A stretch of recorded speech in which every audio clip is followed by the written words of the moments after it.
سے عرض کرنا چاہتا ہوں، وہ بچہ ایک بادشاہ کے پاس گیا اور کہنے لگا بادشاہ میں خوش کیسے رہ سکتا ہوں، تو بڑا دانا ہے، مجھے کوئی طریقہ بتا دے۔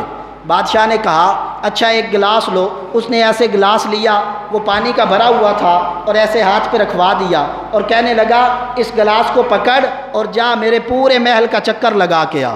اس نے وہ گلاس پکڑا اور پورے محل کا چکر لگانے گیا، اور اس نے تاکید کی تھی خیال رکھنا پانی گلاس سے باہر نہ گرے۔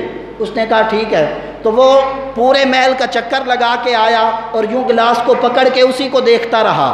سارے محل میں سے جب گھوم کے بادشاہ کے پاس آ گیا تو بادشاہ کہنے لگا ہو آئے ہو؟ اس نے کہا جی چکر لگا آیا ہوں۔ بادشاہ نے کہا اچھا بتا میرا حوض کیسا ہے، میرا بیڈ روم کیسا ہے، میں جہاں پر بیٹھتا ہوں وہ فوارے دیکھے ہیں، گارڈن بنایا ہوا ہے وہ دیکھا ہے، وہ کیسا ہے؟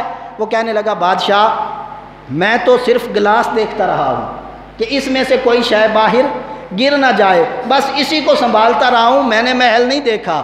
بادشاہ نے کہا جا محل بھی دیکھ اور اس کا بھی خیال رکھنا۔ اب جب گیا تو اس نے محل دیکھا اور ادھر سے نظر اٹھ گئی۔ جب محل دیکھنے لگا تو محل بڑا خوبصورت تھا، وہ کبھی یہ چیز دیکھتا کبھی وہ چیز دیکھتا۔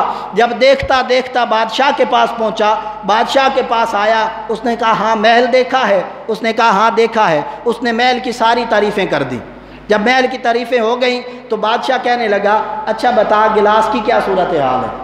جب گلاس دیکھا تو وہ پانی سے خالی تھا، تھوڑا سا پانی اس میں موجود تھا۔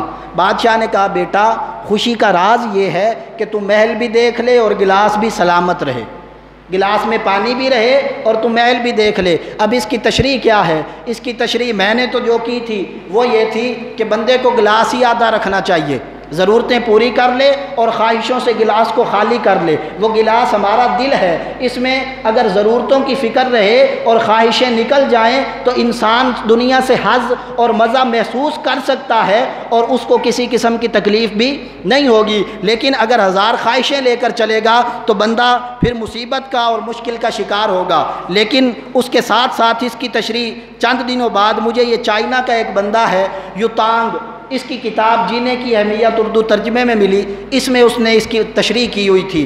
اس نے تشریح یہ کی تھی، میں آپ کو وہ تشریح من و عن سنا رہا ہوں، اور یہ کتاب تقریباً ہر اہل علم کی لائبریری میں موجود ہوتی ہے۔ جو بندہ تھوڑا بہت دنیا کو جانتا ہے اور دنیا کے ساتھ چل رہا ہے اور اسے زمانے کے تقاضوں کا پتہ ہے، اس بندے کی لائبریری میں یہ کتاب موجود ہے۔ اور اس کی اہمیت کا اندازہ اس بات سے بھی لگایا جا سکتا ہے کہ پاکستان کی جس قابل ذکر لائبریری میں چلے جائیں یا کسی دکان پر چلے جائیں وہاں سے آپ کو یہ کتاب مل جائے گی۔ اب کتاب میں لکھا کیا ہے؟ اس نے کہا تھا کہ نصف کا لفظ ایک دعوت پنہاں ہے گویا، نصف کہتے ہیں آدھے کو، تو اس نے کہا تھا آدھے کا لفظ جو ہے وہ دعوت دیتا ہے کس چیز کی؟ کہ جو نہیں دیکھا ہے وہ دیکھو، جو نہیں چکھا ہے وہ چکھو۔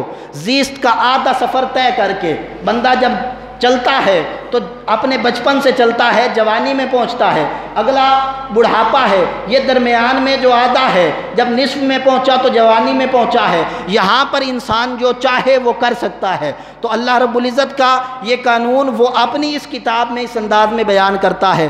وہ کہتا ہے زیست کے سب سے حسین دور کا آغاز ہوا کرتا ہے، عرش اور فرش کے مابین ہی مل سکتی ہے وسعتیں کون و مکان عالم امکان کی یہاں۔ اور اس نے پھر آگے لکھا لباس وہ اچھے ہیں جو آدھے نئے آدھے پرانے ہو جائیں۔ اب ہم لوگوں کی مصیبت یہ ہے ہم نیا لباس ہی پہننا چاہتے ہیں تو پھر مصیبت کا شکار ہوتے ہیں۔ کھانا وہ اچھا ہے جو نیم رئیسانہ بھی ہو نیم غریبانہ بھی ہو۔ بیوی اچھی ہے وہی جو نہ ہو طرار تو سادہ بھی نہ ہو، بالکل سیدھی سادھی بھی نہ ہو، اگر اتنی ہوشیار نہ ہو گھر کے کام کاج تو چلا سکے۔ پھر اس نے کہا جس کے پاس آدھے سے تھوڑا سا زیادہ ہو وہ اندیشہ ہے۔ جب بندے کی ضرورتوں سے زیادہ پیسے بڑھ جاتے ہیں تو پریشانی لگی رہتی ہے، بینک میں رکھوں چوری نہ ہو جائیں، ڈاکہ نہ ڈل جائے۔ پھر اس نے کہا جس کے پاس آدھے سے تھوڑا سا کم ہے وہ سرگرم عمل ہے، وہ کمائی میں لگا ہوا ہے۔ زندگی تلخی و شیرینی کا آمیزہ ہے، جو اسے نصف ہی چکھ کر چھوڑے اسے دانا کہیے، جو آدھا اس کو چکھے اور